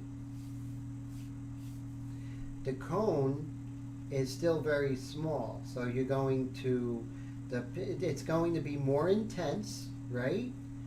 The ink is going to be more intense, and it's going to have a more exact aim. However, let's say the paper is over here, right? So now watch. So now the cone is getting much bigger. Now the same amount of ink over here is being dissipated as it moves down. So this is all concentrated. Over here, the ink is less concentrated. So that means that it's going to be lighter. More air is affecting it, so it's moving out. There's going to be more overspray, so it's going to be softer. So always remember that distance. So if you're using it at this distance, this cone, you're going to have almost like a line, and here you're going to have a very soft, beautiful edge. So I hope that's really cool, you know? So, okay, no, that's no problem. It's okay, you know. When you feel a blah mood with art, go back to basics, I always say. Go back to what you love doing. And for me, it's the pencil. Or actually, for me, it's actually pastel. So when things get a little crazy, I just go back to working in pastel. And brings me back. And that's the same thing, you know. When you do feel blah, that means things are getting too complicated. Go back to basics. Go back to drawing. Go back to doing cartoons if that's what you started out with. Go back to, you know, working on designs if that's what you started out with. And that will really go a long way. Get that fire back. You know, you have to stoke that fire. You have to remember what your first love is, you know, and so, yeah, when you do feel that way, that means that things are just getting a little complicated and you just need to simplify. Same thing with working on a painting, right? So you're working on a painting and things are getting a little crazy, you know, you're not seeing everything for what it is. And then all of a sudden, you know, you realize, okay, I got to get back to basics. This is getting a little crazy. And that's exactly what you have to do with a painting, and that's what you got to do with your art career. because everyone who picked up a paintbrush and who's working in airbrush or pencil, it's a career. You might not see it as a career, but it's a career. You know, you're doing it and you're enjoying, you're putting effort into it. So look at it that way. So when your career gets a little crazy, you just have to step back and go back to basics. Those baseball fans, when you see a baseball player, you know, a hitter, he's got like an 0 for 10, 0 for 15 slump or something like that.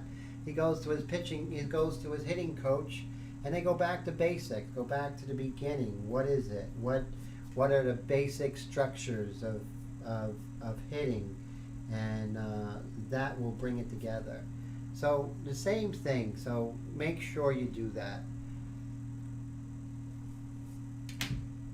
So as I'm working, I'm looking and I'm saying, okay, where am I getting too complicated? And that happens. So even right now, if we're looking at this piece, so okay, going back to that edge, remember we have the hard edge right here, and that hard edge is close and with a freehand shield. Bam, hard edge. Soft edge, no freehand shield, and then moving further away to get even more soft edge. Remember, I'm making that cone bigger. Not only that, the intensity of the ink or paint is really dissipating as you move further away. It's almost like adding water or medium to your work. It's so complex yet so simple. And these are the concepts I want you all to get. Those concepts are so important. And those are the concepts that are going to help you in every painting, at every stage. Not just, you know, certain tips or tricks. This is more concepts and principles and things that are really going to just help you as an artist and then in the future as a teacher, because we're all teachers. We all help other people out. And so, you know, what I teach, I just hope that you guys pass it along to an aspiring. So you see here, what I'm doing is I'm changing edges and I'm changing the amount of contrast to bring her nose forward. That's very important. That nose has to come forward. This piece is looking like a 19th century French academic drawing. I don't mean it to look like that, guys. It's just taking on a life of its own.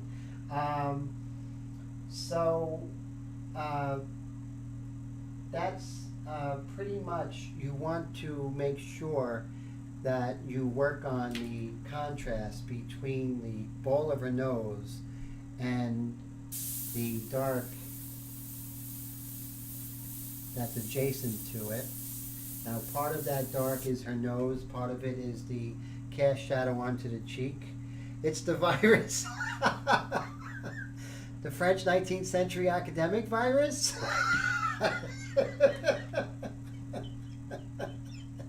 Oh my God, I don't know what's going on. My work's looking like Jacques Louis David. I can't help it, you know. I was an abstract expressionist, and now look at my work, you know. That's hilarious. That actually would be a really... Hey, John, have a great night, my friend. Take care. It's always good to see you. Oh, I really like the work that you did. So that's pretty cool. So John, I really like what you were doing with the India inks. I really love it.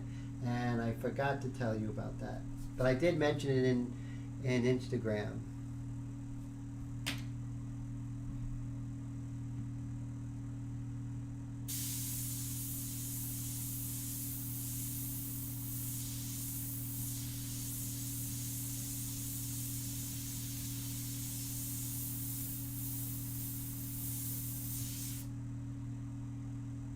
COVID-19.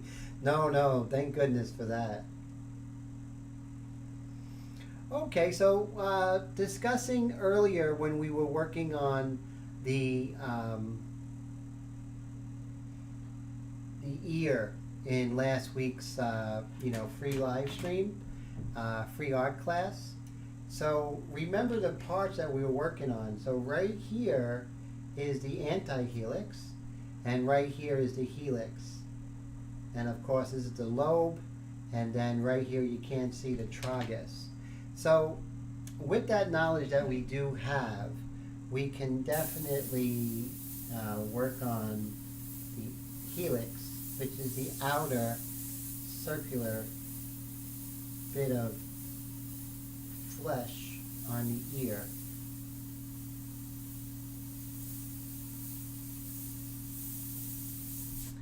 So we're just shaping that up. We're going to use our freehand shield to really bring that together. So yes, anatomy will help you. Anatomy will never hurt your work. So it's like, wow, my painting was good until I learned, and you know, my portraits were great until I started learning anatomy. That sentence is never going to happen. Anatomy is always going to take your work to the next level. It will definitely improve your work in so many ways, and so I would have to say learn anatomy when you can. It will pay off big time in huge ways. So very, very important. And so here we did the helix, and now we're going to do the shadow of the anti-helix, which is right here.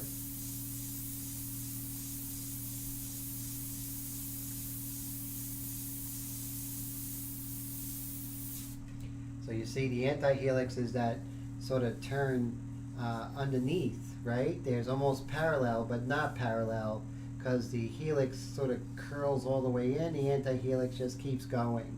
Oh, great. So Brad ordered George Bridgman's books, which are really great. George Bridgman has some really great books. I think one is called Constructive Anatomy. Just really fantastic. Now, I always mention, you know, he's famous teacher, and he taught Norman Rockwell among many, many great artists out there. So, yeah, so definitely anatomy is going to help your portraits, and I really, really recommend it. Now, it's not necessary, you know, it's not your bag. Hey, that's okay, you know. You don't have to study anatomy. You can pay attention to it, and, you know, the main thing is to have fun. I'm going to say, which is very interesting, John Auguste Dominique Ingres, 19th century French academic painter, actually neoclassicist. And he stated that the muscles and the bones are my friends, but I don't know their names. So he knows about them intimately, yet he does not necessarily know everything scientifically. Oh, great. So you got one of Bridgman's books. That's fantastic. Yes. Oh, yes. There is an online book that I should go ahead and put down. Hey, Bill, how's it going? So Bill has a cool question. He says, with the ink set that I sell, do you dilute the inks, and what do you use for cleaning the airbrush? Great question, both of them. The great things about these inks, they're already diluted. You don't have to do any dilution from there. So in the beginning stage, I'm just using the light mixture, and I don't have to do anything. Comes right out of the airbrush. Then when you go to the medium mixture, a little bit more dark, you're getting more detail. Comes right out of the airbrush. You don't have to change it. At the end, when you're doing the darkest darks, you know, the hair, the eyes, the lips, all those different things, the little dark accents, the dark mixture. So no dilution necessary. What I do recommend when you're using the inks, all you need is water, a rag, and a Q-tip. So quick thing, I spray out the ink, and then I will put in more water, spray it out a couple of times, get rid of the ink in there, and then I will take out the needle, wipe it off, put in a little bit of water, you know, and make sure I clean off that tip, put it aside of my needle.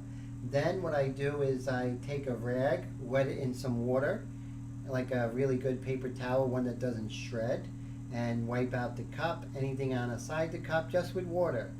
Then take a Q-tip, dump it in water, and I go in there very gently, making sure that I'm not rubbing against the inner parts where I might pull out some of those little fibers. Always wet the Q-tip first, because then the fibers are less likely to come out. Then what I do is I spray ink through it, water through it several times, and then I put the needle back in, and then shoot water through it several times. After I do that, that airbrush is as good as gold, and you don't need to do anything. So Brad says she's looking awesome. Thank you so much. Always a pleasure, my friend. Take care, Brad. His studio's looking great. He's constructing a studio. Really fantastic. So, Steve, who is Bern Hogarth? Is that does he do anatomy books? I know there's a Hogarth, an English painter. I believe he's from the 1700s, if I'm not mistaken. Hogarth's Progress, I think it was called. So now we're at 11:16. We're getting there. So I started out. Oh, I got to check it out. Hogarth, Bern Hogarth. Is that the same guy from the 17th century?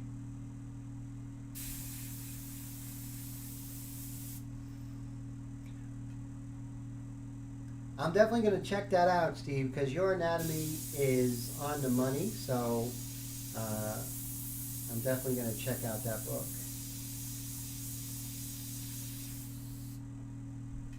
Different cat. Okay, cool. Very cool. And we're just going to continue with her ear a little bit. So you see the anti-helix goes up. It's really obscured by her hair, but I can understand what's happening with it, which is really cool. So it's not just looking at these abstract shapes. I actually scientifically know what's happening. So that's cool. Oh, from the 70s. Very cool.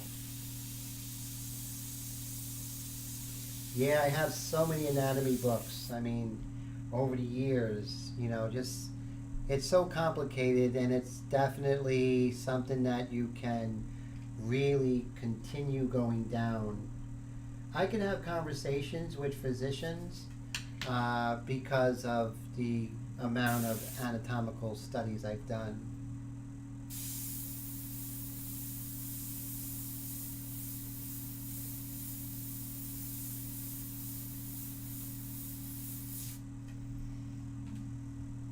Oh, I did see that book, Dynamic Figure Drawing. Yes, that's an old book. Yeah, because I used to see that in art school a lot. A lot of people had that dynamic figure.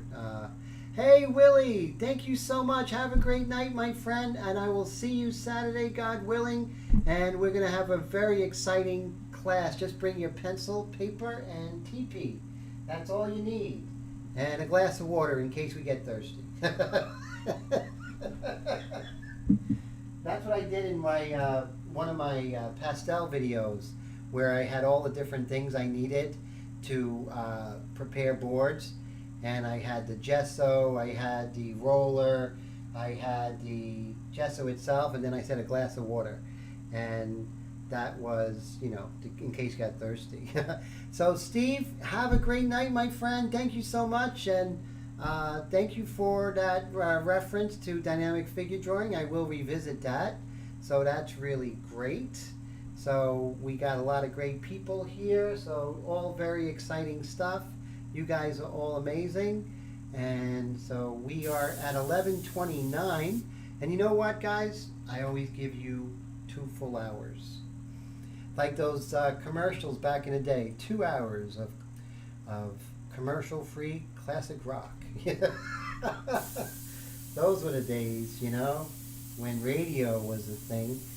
Do people still watch Do people still listen to a radio? That was like our lives, right? And so it's nope, not yet. 11:29, my friend. So as soon as 11:29 turns, then we will close this live stream. And a very successful live stream. And thank you so much, everyone, for hanging out with me and talking about art and sharing your lives and everything. I really appreciate it. And your time is valuable to me, and I really love that. And Hey, great to see you, Tone. Thank you so much for coming by. I love the way the Lost Boys are coming out. Really fantastic. If you haven't, go ahead and check them out. Tone is doing airbrush painting of the Lost Boys, so that's pretty exciting stuff. Everyone, have a good night. Bill, thanks for the great comment. Air Todd, Steve, Mike S, and Wendy, and everyone, Luis. Thank you guys. Really enjoy your time, and I think this piece is going in its own direction. Let's just go that way, right? Thank you, Wendy. I appreciate that. And thank you, Wendy. I hope you feel much better. And hey, Mike, don't worry about it, Mikey. This will be, take care, sir, Luis. Mikey, this is going to be recorded and on this YouTube channel, so you can watch it in its entirety.